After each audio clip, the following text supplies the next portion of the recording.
up, boys? And welcome back to another episode of Duenkel Productions. You know the drill, man. We got Fishback and Duenkel on the podcast today. Boys, how we doing? How we doing?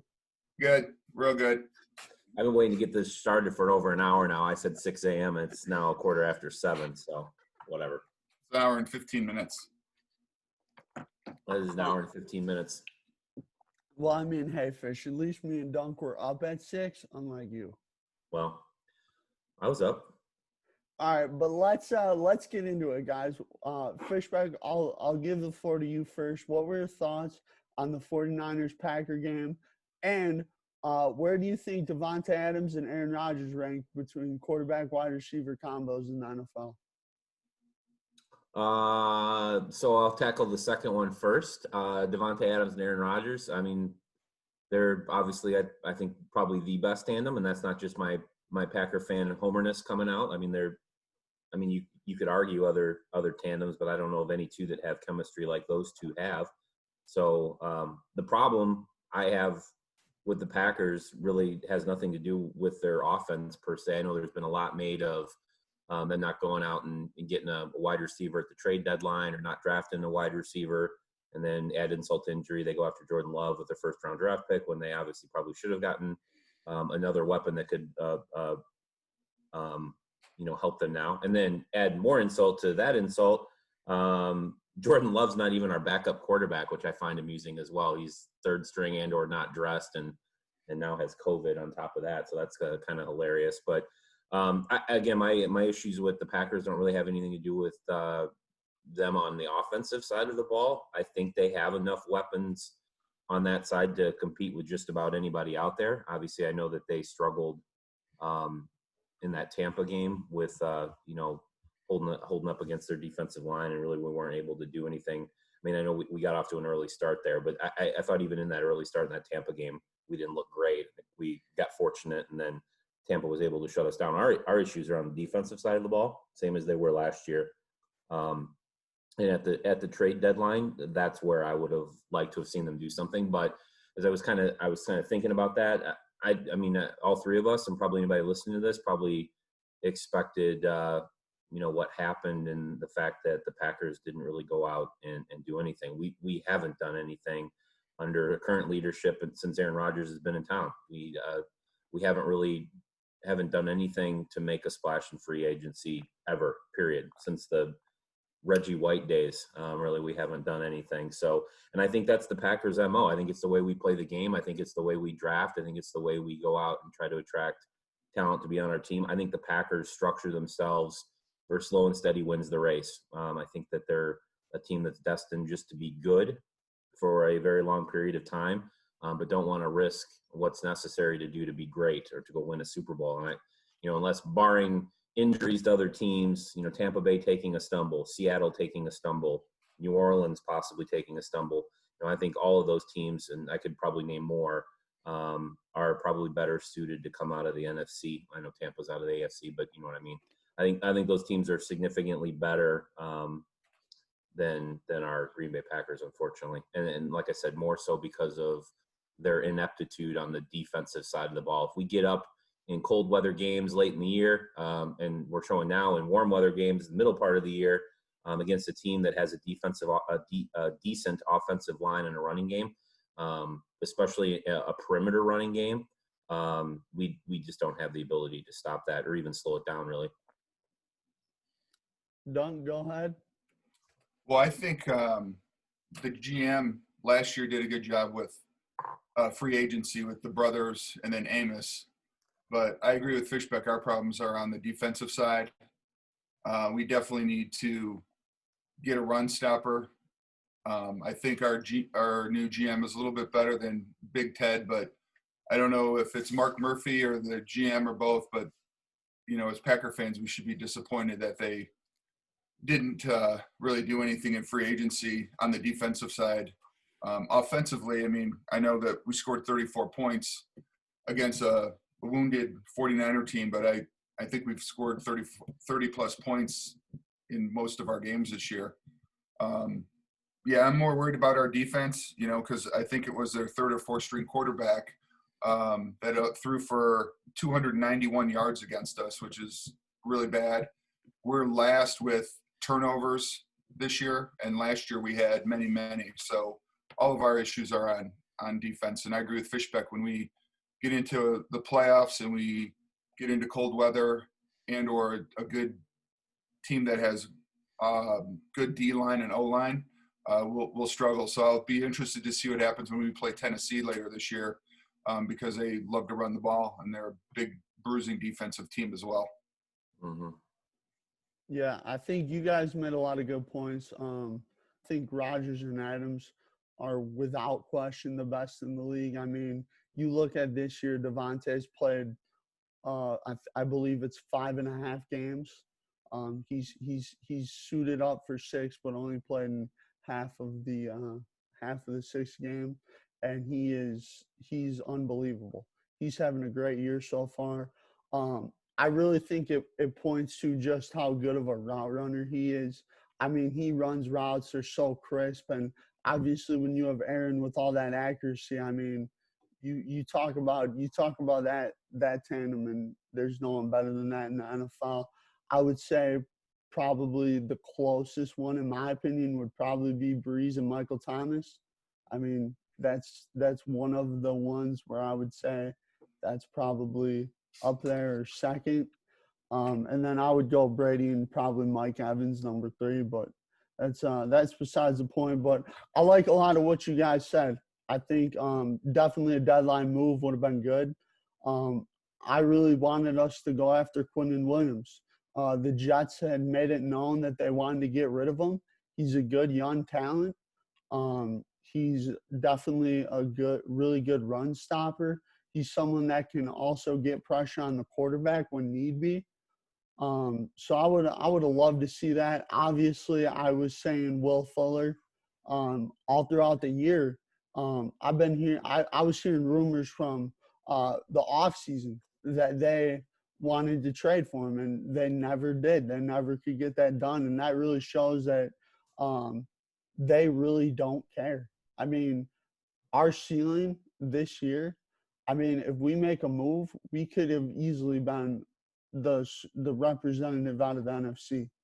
I mean, we could have easily been, especially if we got a run stopper or a wide receiver. I think it would have helped us immensely. I like a lot of what you said, though, Fish. I don't see us beating Tampa Bay in the playoffs. I think Tampa's just a better overall team. I mean, I think they're a little bit better coached. I think their defense is obviously a lot better. I think our offenses are probably pretty comparable. I would say they're both probably top 7, 5 to 7 offenses in the NFL right now. And, like you guys been saying, the defense is the issue. It's not the offense. I mean, we gave up 260 total yards to a running back that was hurt 2 weeks prior to the game. He was out 2 weeks prior, and we gave up 260 plus total yards to him. That's not good. And like you were mentioning, Don, 291 yards to like a third string quarterback is not good at all. And obviously they were missing their top guys, Raheem Mostert, George Kittle, and all those guys on offense and the defensive side of the ball. So I think Green Bay, it's going to be the same old team. I think they're going to, win probably a playoff game, and then they'll lose in the second or third round and not make the Super Bowl and fall short again. Yeah. I mean, that's kind of what I look at. I guess, Mike said some stuff about, last year in the draft, Amos and the Smith brothers. I think those were good acquisitions. I think those guys have, especially, our pass rush has struggled this year for whatever reason. I think that has more to do with the inconsistency of our interior defensive line than it does the Z brothers. But I will say, not that this kind of subject change, but if you want to point to a couple of things, I don't know whether it's scheme or talent on our defense. But next time you watch a Packer game, isolate on Preston Smith and just look at how teams absolutely just destroy him on the run. I don't know. He always takes that wide stance so that he can hold quarterback contain. They always run right between him and whoever the defensive tackle is. that's the hole. Every single time, that's where it pops.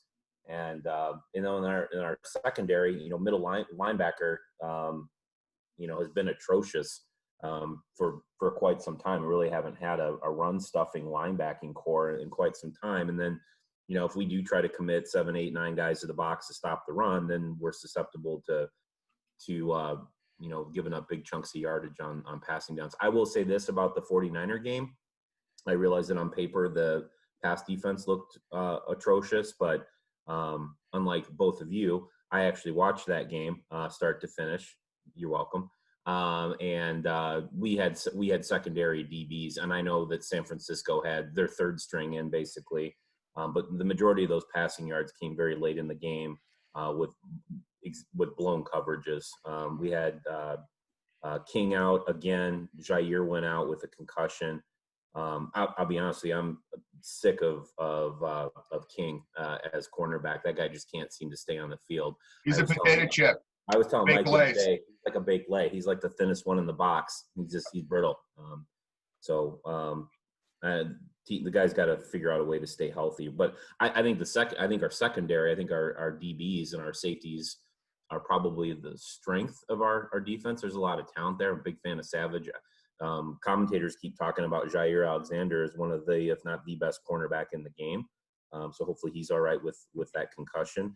The Will Fuller move, that perplexes me. I don't understand, if those rumors, and who knows if that was true or not, but I don't know what the Texans were asking for him, but I can't, if it was draft picks.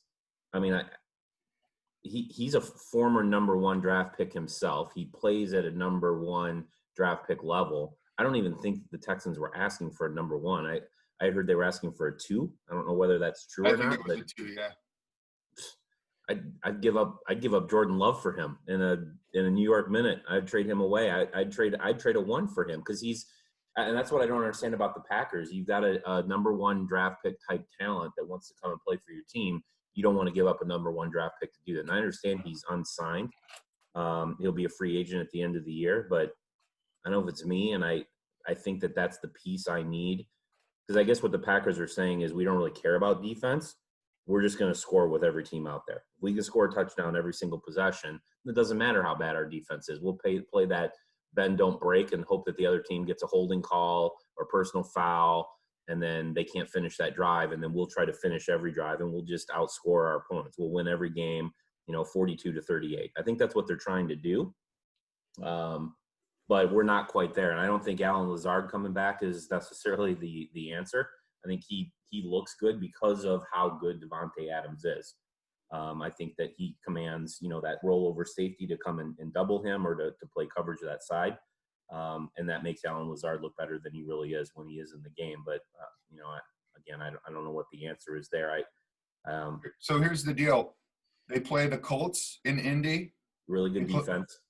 The good defense. They play the Eagles, who are in a shitty division, but they're a big bruising team. And they play Tennessee, so we'll see how we do with those 3 games. Yeah. And Tennessee is the second to last game, and then we play the Bears without the Jags. We should win that, but we'll see. Then we play the Colts. So we got Bears twice, right? Yeah, we play. Then the third one is the Bears at home, and then the last game of the season we play the Bears. Yeah. Which is on January 3rd, which is kind of weird. Yeah. So. Yeah, those are all. The Minnesota game. Who knows what the frick happened there? I will say this about the Minnesota Vikings: we've struggled against them for the last few years. It's also, anytime we're doing like pick'ems, those divisional games are always more difficult to win because the Minnesota Vikings know us so well, and vice versa. You never score as many points in those as you think you're going to. Obviously they ran the ball down our throat. That game was concerning. Although I think that one was more of an anomaly than the Tampa Bay game. I know everyone was saying Tampa was a blip on a radar, but I don't know how you fix that. What happened in that Tampa game? That defensive line absolutely destroyed our offensive line. That's why we lost that game. And I don't know how you fix that because the offensive line is supposed to be the strong suit of our team outside of quarterback and Devontae Adams and Aaron Jones. And they absolutely just killed us. And I don't know how that gets fixed. The Minnesota, I'm not concerned about. They're probably not even going to make the playoffs. We only have 3 road games the rest of the year. which doesn't really matter because home field doesn't matter this year. But, the Colts earlier this year had the number 1 defense. I don't know if they still do. They're still right up there. Yeah. And the Eagles are playing better, so that'll be a good test. And then Tennessee's been struggling lately, but that's a night game. So, and all 3 of those games are, except for the Colts, are home games. So, it'll be a test to see if we struggle with those guys, we'll struggle in the playoffs for sure. Yeah, we'll learn a lot about Indianapolis Colts. I forget who they play this weekend, but I know they got a good game this weekend. You know who they play, Brett? Yeah, he won't. I'll get the info because I'm on top of it. Yeah. They play the Ravens, actually. Brett, just enjoy the ride. That'll be Brett, since we've taken over, Fishbeck and I do have a couple questions for you. Yeah. All right, what's up? Are these sports related or personal? What we talked about earlier, Fishbeck, a question about the wide receiver. Oh yeah. So even when Brett preps for these calls, he comes up with an agenda of things that he wants to discuss. I'll be honest, I unsubscribed from this podcast, episode 1, season 1, when the topic was 2021 NBA Finals teams and go. That was no one fucking cares. Brett told me I could use that word. 2, so I will not get into your whole is LeBron James the GOAT. I gotta be honest, I've never watched them since he was in Cleveland. I don't think I've seen that guy play basketball. Especially now that he's a Laker. I don't know why anybody would want to be an LA Laker because no one watches the Lakers. Their games don't start. Show, baby, you know the vibes. Right, let's make sure we delete you talking out, please. Yeah, we edit that. You mute his mic. No one watches the Lakers because people that would watch NBA that have jobs can't stay up that late. So he went off to California to be a movie star. And as far as I'm concerned, he doesn't even play basketball anymore. So I'm not going to get into that. But I will say what frustrates me about the host of this channel is how bad of a fair weather fan you are. I've known you basically your entire life. I wasn't there when you were born, and I wasn't at Mike and Carrie's wedding. But I've known you since you were just a little guy. And you've had more favorite teams and favorite players than any person I've ever met in my entire life. In fact, and going back into recently, it's funny that you bring up the whole Devontae Adams and Aaron Rodgers combo thing because it makes you remember something Mike and I were talking about yesterday, which was who's the greatest wide receiver in the NFL? And let me ask you that question, Brett, since we're on the NFL topic. Who's the greatest wide receiver in the NFL? Who's the greatest of all time, or who's the best right now? Who's playing right now? Who's the greatest? Today, I remember what you said last year. Today, I'm proud. Like right now, I know what you guys are talking about. You're talking about 2016 when I talked about Odell. Oh, Odell. This is the guy. He was. I don't even know if that was before was he a New York Giant then? Yeah. When he had the one-handed grab that made the cover of Madden, that whole thing. Yeah, and then he could make a catch against the Packers in the playoffs. He's the GOAT, Dad. He's the GOAT, Fish. I'm like, what? Who are we even talking? I didn't even know who Odell Beckham Jr. was. And all of a sudden, we're talking about how he's the greatest because he makes one-handed catch, and we're talking about him being the greatest of all time. And then Brett's like, greater than Jerry Rice? And then Brett's like, who's Jerry Rice? And that's how we had to have that whole debate. So I'm done with your whole the greatest of all time conversations. It's just talking about Brett being a bandwagon boy, I'm just looking through the schedule, and I'm just going to go through the teams when Brett was younger that he used to like. Okay. The Baltimore Ravens when they had Ray Lewis. Chicago Bears, believe it or not, when they had Urlacher. Oh, yeah. But you can stop me anytime you think I'm not telling you the truth. I actually used to like the New England Patriots, like the 10-year ago one when they were really good and had a good offense and defense with Tom Brady. Mm-hmm. And then if we slip into college, somehow he likes Ohio State and the Badgers, which I think. Yeah, Wisconsin's my favorite team when they're not playing Ohio State. Yeah, how many times have we heard that? So continue. You were getting into college matchups and upsets for the day. Upsets, yeah. So a lot of good matchups like Michigan, Indiana, Arizona State, USC is going to be a pretty good game, I think. Florida, Georgia is a good game. Clemson, Notre Dame, a good game. But my upset of the day at Fishbeck, I think the Scarlet Knights, the Rutgers Scarlet Knights, are going to go down to Ohio State. Underdogs by 39 points. They're going to win by a touchdown. That's So, my pick of the day. do you like Ohio? How do you root for? How does a guy from Wisconsin, never left Wisconsin for the most part, root for Ohio State? I'll tell you how. Because you can only root for teams who have a shot every year. Habitually, you're going to be contenders for a national championship. You can't root for the underdog. You just don't do it. So first off, Dunk, don't even go there. Ohio State's winning 42 to probably 20 today, something like that. It'll be a little bit closer because Rodgers is a little bit better than they have been in years past. I will agree with you though. Michigan, Indiana, that's a game to look out for today. I think that's got real potential to be a really good game. Fish, you're shaking your head. Why not? Both those teams are garbage. Indiana, garbage. Michigan, Harbaugh needs to go. He's terrible. He's name only. He's not a great coach. I want to get back to this Ohio State thing. So Scarlet Knights, let me throw this out here. If Ohio State loses to Rutgers today, do you think that's the end of the program in Ohio State? Do you think that they should start looking for a new head coach? No. First off, Ryan Day is a great coach. Okay, he's top 10 in college football. He's the Ohio State football coach. Fish. I'll tell you guys this right now. I'm looking forward to the day of football. I'm telling you. But I want to go to this. Boys. What are you guys looking for tomorrow in the NFL? What are you guys watching for? A Bears loss, a Vikings loss, and a Lions loss. Okay. Those are big ones, Doug. Give you credit. So, on a serious note, I don't know if I have my matchups right. I got to remember who's playing who because I didn't pull that up in front of me. So, I got it. Tampa Bay, New Orleans game. That one's going to be, as you would say, glitchy.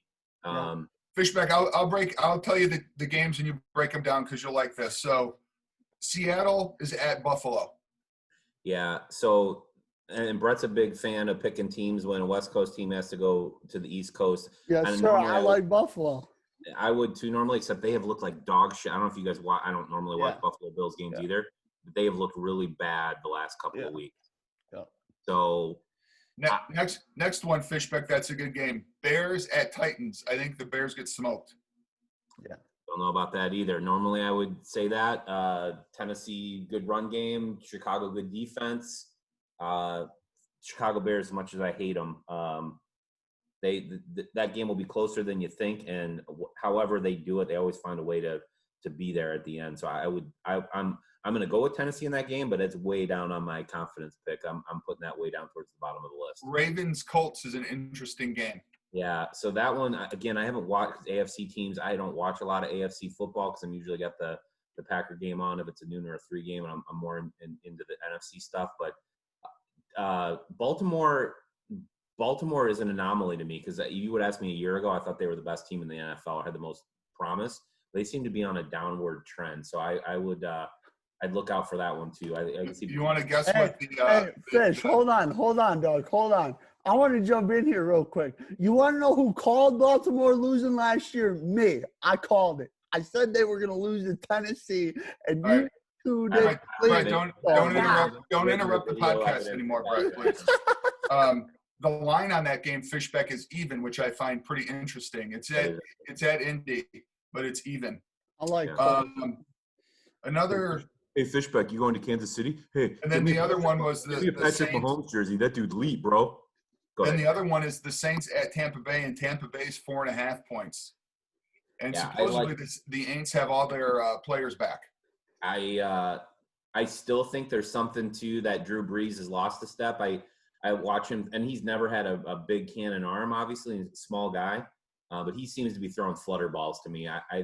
Tampa Bay's defense and Tampa Bay's offense getting better each week. I think Tampa Bay wins that one easily. And then the last one, because it's in our division, but we'll bring it up, Lions-Vikings. Vikings favored by 5. Take Detroit +5. Kind of like Ohio State, Fishback. Nobody cares. Yeah, nobody cares. I don't even think that one, just like Ohio State, I don't even think that game will be on TV. All right, Brett, you have any closing remarks so we can end our podcast? Brett, we want to thank you for joining our podcast today. Fishback Productions. By the way, the Duenkel needs to be centered over the Productions. If you can get that fixed for next week. I don't know whoever set that up. He should be fired immediately. It's Bush. Yeah. I would do something different with the colors, the red and blue.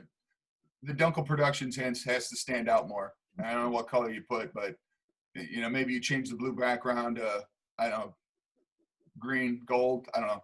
Just throwing it out there. Oh, boys, this was a good one. But I just want to say one quick thing. Oh boy. Thank you guys so much for coming on the show. It really does truly mean a lot. I've been looking forward to this all week. Probably the best podcast ever, Brett, just so you know. I agree. Next time we come on, though, sorry, Fishback, to cut you off. Next time we come on, we'll have to talk money because I don't do this stuff for free every week, just so you know. Yeah, I need some shit on my backdrop, too. I need like a Coke or Pepsi sponsor. Brett, I don't mind coming out for your show anytime.